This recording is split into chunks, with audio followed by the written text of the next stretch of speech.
দেখো কেমন ঈমান এনেছে সেই যুগে সাহাবারা, সেই যুগে সাহাবারা। হযরত বেলাল আনিলেন ঈমান কতই কষ্ট করে, মরুভূমির গরম বালুতে তাজা মাংস ঝরে, তবুও বেলাল ছাড়েনি ঈমান, পড়ে লা ইলাহা ইল্লাল্লাহ। দেখো কেমন ঈমান এনেছে সেই যুগে সাহাবারা, সেই যুগে সাহাবারা। হযরত হানজালা এনেছেন ঈমান কত কষ্ট করে, নতুন বিবাহ করে তিনি ছিলেন বাসর ঘরে, যুদ্ধের দামামা উঠল বেজে হইল না কুশল করা। দেখো কেমন ঈমান এনেছে সেই যুগে সাহাবারা, সেই যুগে সাহাবারা। নবীকে কাটবো, নবীকে হত্যা করব। আল্লাহ বললেন নবী হে তুমি সূরা ইয়াসিনের একখানা আয়াত তুমি পড়ো, আর পড়ার পর এক মুষ্টি মাটি বা বালু নাও আর তুমি তোমার বাড়ির চারিদিকে তুমি ছিটিয়ে দাও। আল্লাহ রাব্বুল আলামিন যখনই নবীকে বলা হলো ওই কাজ করলে ওই সমস্ত আল্লাহর দুশমনেরা দাঁড়িয়ে থাকলো, চোখ যেন কচলাতেই থাকলো। বিশ্ব নবীজি আমার যেন আমানতের সাথে আল্লাহর নবী সুখ শান্তির সাথে বেরিয়ে গেল, কেউ যেন দেখতে পেল না। বলুন একবার আলহামদুলিল্লাহ। নবী আমার চলে গেলেন, যেতে যেতে যেতে যেতে যেতে যেতে একটা সামনে যেন পাহাড় দেখতে পেলেন, পর্বত দেখতে পেলেন। যারা হজ করতে গেছেন, উমরা করতে গেছেন, ওই পাহাড়টার নাম হলো গারে সওর। বিশ্ব নবীজি আবু বকর ওই পাহাড়ের ভিতরে যেন ঢুকে পড়লেন। যেই পাহাড়ের কথা আমার আপনার জানা আছে বন্ধুরে, যে আবু বকরের পায়ে ওই 20 জাতীয় জন্তুতে পায়ে ছবল মেরেছিল, আল্লাহর নবী থুতু লাগিয়ে দিয়েছিলেন, যার কারণে 20 পানি হয়ে গিয়েছিল। ভাই আমার, বন্ধু আমার, এদিকে আবু বকর বিশ্ব নবীজি পাহাড়ের ভিতরে গুহার ভিতরে যেন আশ্রয় নিয়েছেন, আর এদিকে কিন্তু কাফেরেরা চারিদিকে যেন নবীর তালাশে বেরিয়েছে। কোথায় পাওয়া যায় মুহাম্মদকে? যদি তাকে ধরে নিতে পারি, তার মাথাকে কেটে যদি আমরা নিয়ে জমা করতে পারি, 100 খানা উটের মালিক হয়ে যাব। এই চিন্তা নিয়ে, এই বড় আশা নিয়ে যেন সবাই পাগলা কুকুরের মতো দৌড়াদৌড়ি করছে, শুধু নবীর খোঁজে আছে। যেতে যেতে যেতে যেতে একেবারে সুরাকা বিন জোশম, সুরাকা একবারে গারে সওরের কাছে চলে গেছে। হযরত আবু বকর রাদিয়াল্লাহু তাআলা আনহু যখনই দেখে নিয়েছেন সুরাকাকে, হযরত আবু বকর বলছেন, ইয়া রাসূলুল্লাহ, দয়ার নবী গো, দেখেন আমাদের দিকে আল্লাহর দুশমন চলে আসছে ঘোড়া নিয়ে। বিশ্ব নবীজি বললেন, আবু বকর তুমি চিন্তা করিও না, টেনশন নিও না।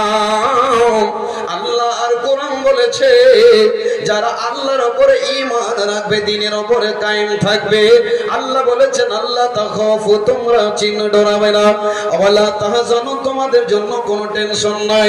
হযরত আবু বকরকে বিশ্ব নবী বলেন, আবু বকর তুমি চিন্তা করিও না, আমি আছি, আপনি আছেন, আর আমাদের দুইজনের সঙ্গে আছেন আল্লাহ, আমাদেরকে ধরতে পারবে না, মারতে পারবে না।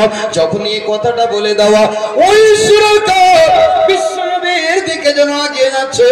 আবু বকর বলছেন, ইয়া রাসূলুল্লাহ, আমাদেরকে দেখে নেবে, আর আল্লাহর দুশমন যদি দেখে না আমাদেরকে এখনই ধরবে আর আমাদেরকে মার্ডার করে দিবে, কাতাল করে দেবে।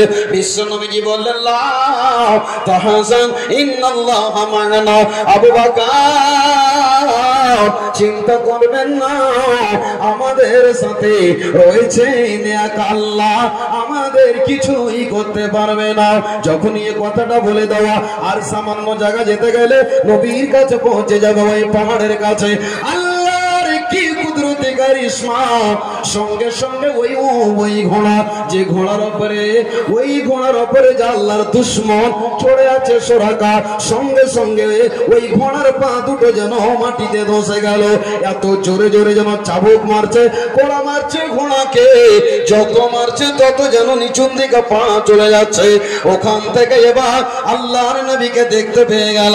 এবার যেন অবশেষে সুরাকা বলছে, ওগো বিশ্ব নবী, দয়ার নবী, আজকে আপনার কাছে আমি ক্ষমা চাই, আপনার মাথা নেওয়ার জন্য আমি এসেছিলাম। আল্লাহর নবী বললেন, যাও, তোমাকে ক্ষমা করে দিলাম। একবার বলুন সুবহানাল্লাহ। ওই সুরাকা বিন যোসেফ যখন ফিরে আসলো নিজের এলাকায়, চারিদিকে লোকের সাথে দেখা সাক্ষাৎ হলো। বলছে, সুরাকারে বল, বিশ্ব নবী মুহাম্মদ আব্দুল্লাহর বেটার সাথে মোলাকাত হলো কিনা? ওই সুরাকা বলল, না না না, আমি তাকে দেখতে পাইনি। আমার আল্লাহ বলছেন, বান্দারে, তোমাদের যদি ঈমান মজবুত থাকে তবে আমি আল্লাহ তোমাদেরকে মুসিবত থেকে বাঁচিয়ে নেব। আল্লাহর এটা ওয়াদা, আল্লাহর এটা অঙ্গীকার। তবে আমি আপনি দিনের উপরে কায়েম থাকতে পারি। বাবজি আমার আপনার ঈমান কেমন? হাজী সাহেব মানুষ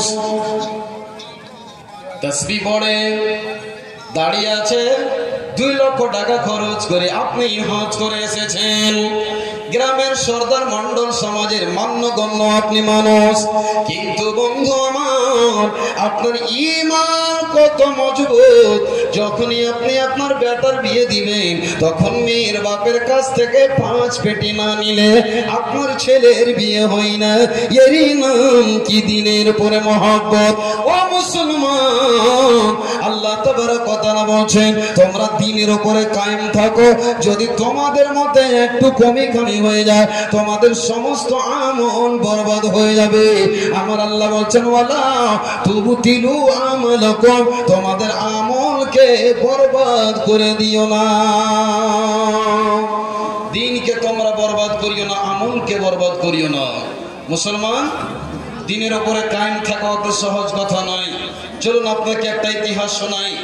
আল্লাহর নবীর জামানায় একটা বীর যোদ্ধা, নওজওয়ান তরুণ, যার নাম হচ্ছে বেলাল। নামটা কি বললাম? একটু সবাই বলুন, নামটা কি ছিল? বেলাল রাদিয়াল্লাহু তাআলা আনহু। দিনের উপরে কায়েম থাকা অত সহজ নয় বন্ধু আমার।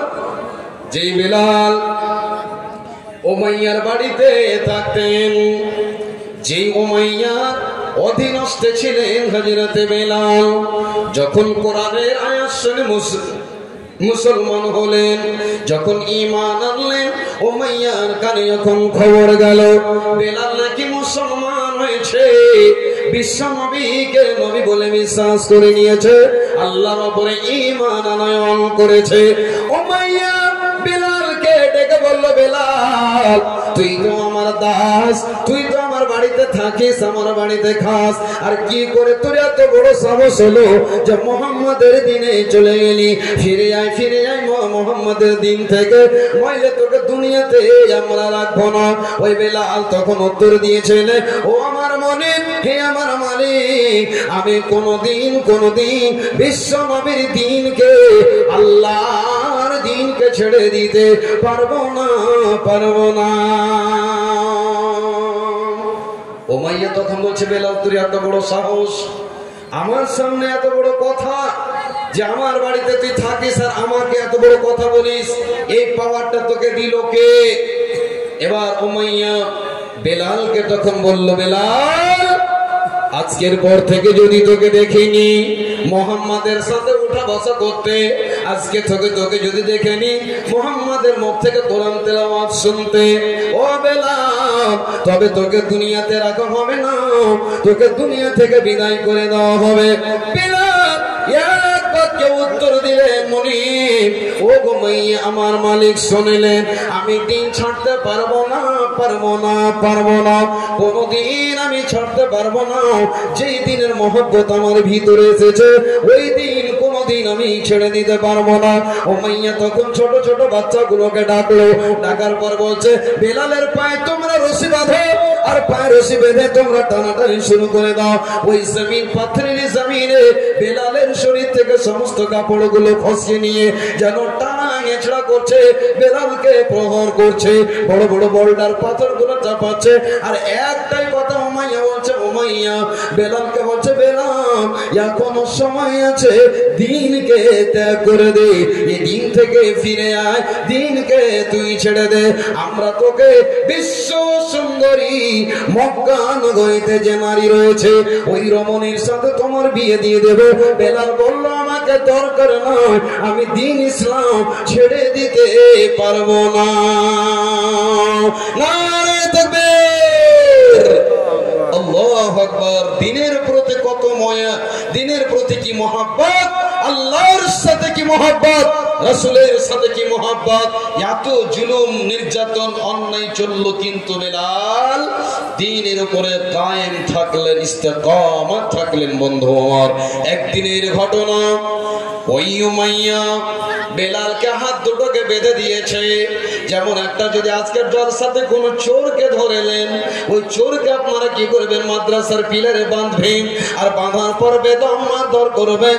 ওই রকম উমাইয়া ওই বেলালকে ডেকে নিয়ে এসে যেন ওই একটা খাম্বায় বেঁধে এত প্রহার করছে, এত মারছে বন্ধুরে।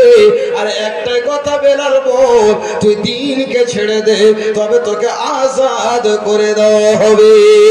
ওই বেলাল বললেন, উমাইয়া, ও মালিক আমার, আমি দিন ছাড়তে পারবো না, যতই জুলুম চলে। মুখে একটাই বাক্য, সে শব্দটি হলো হক, আমার রব বলে নিয়ে, ও দ্বিতীয় আল্লাহ ছাড়া কোনো মালিক নাই। ভাই আমার, বেলাল অবশেষে দিন ছাড়লেন না। আবু বকর রাস্তা দিয়ে যাচ্ছেন, চোখ পড়ে গেল বেলালের দিকে। আল্লাহর নবীর জন্য, দ্বীনের জন্য হযরতে আবু বকর সিদ্দিক কিছু টাকা স্বর্ণ মুদ্রা দিয়ে বেলালকে আজাদ করিয়ে নিয়ে গেলেন। বিশ্ব নবী সে বেলালকে কি করলেন, মুয়াজ্জিন হিসেবে নির্বাচিত করলেন। আর যেই বেলালের ব্যাপারে বিশ্ব নবী বলছেন, আমি মেরাজের রাত্রে বেলালের পায়ের খড়ম জুতার আওয়াজ শুনলাম জান্নাতের ভিতরে। একবার বলুন সুবহানাল্লাহ। ভাই আমার, আল্লাহ পাক রব্বুল আলামিন বলছেন, বান্দা তুমি যদি বলো যে আমার রব এক, অদ্বিতীয়, আল্লাহ ছাড়া কেউ মালিক নাই, এবং দ্বীনের উপরে তুমি যদি কায়েম থাকতে পারো, আল্লাহ পাক তাকে জান্নাতের সংবাদ দিয়েছেন। ভাই আমার, হযরতে বেলাল মরার আগেই জান্নাতের সায়র হয়েছে, জান্নাতে ভ্রমণ করিয়েছেন আল্লাহ পাক হযরত বেলাল রাদিয়াল্লাহু তাআলা আনহুকে।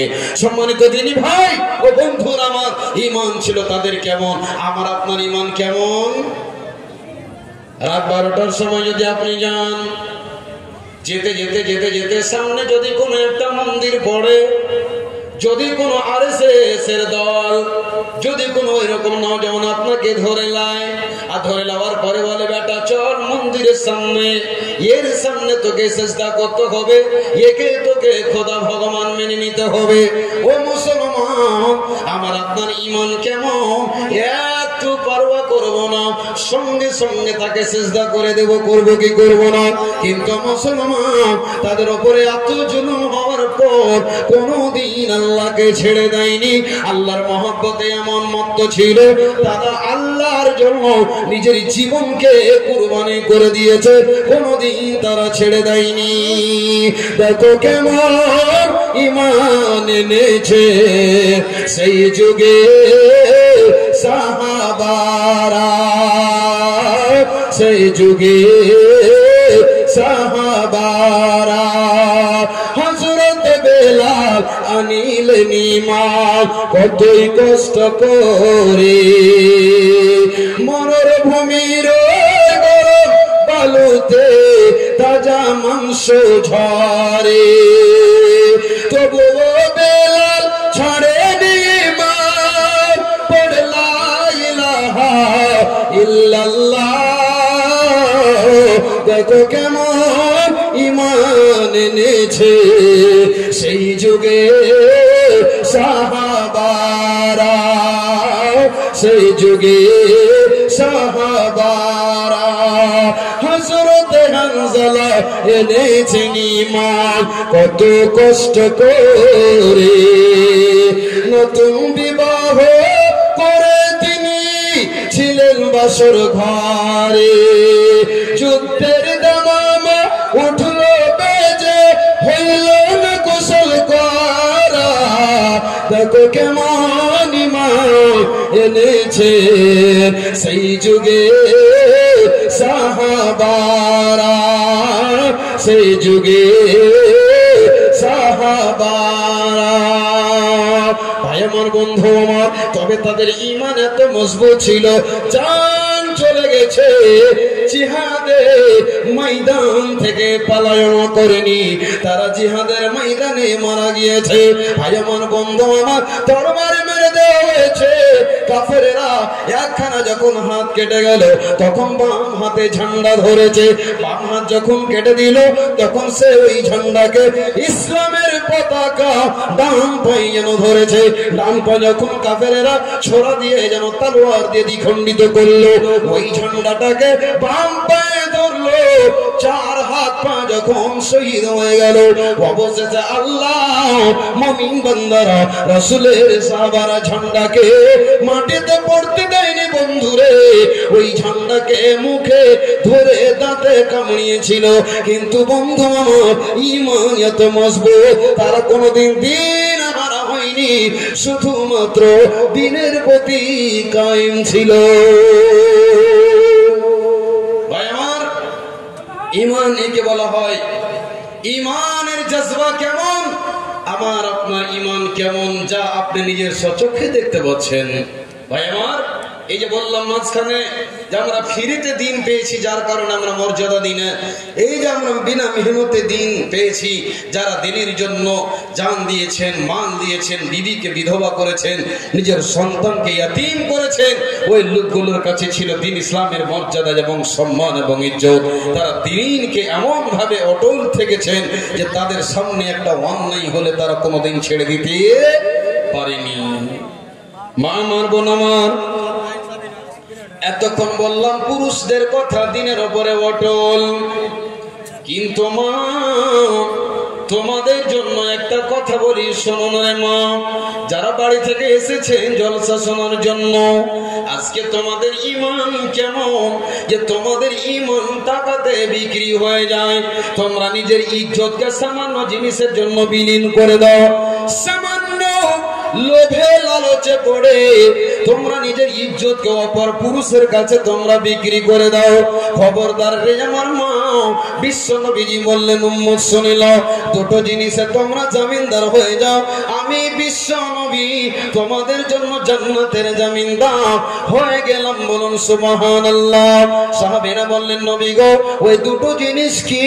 আল্লাহর নবী বললেন, সাহাবারা রে, তোমাদের লজ্জা স্থান যেই যারা হেফাজত করতে পারবে, ওই লজ্জা স্থানের হেফাজত করার জন্য আমি বিশ্ব নবী তোমার জন্য জান্নাতের জামিন হলাম।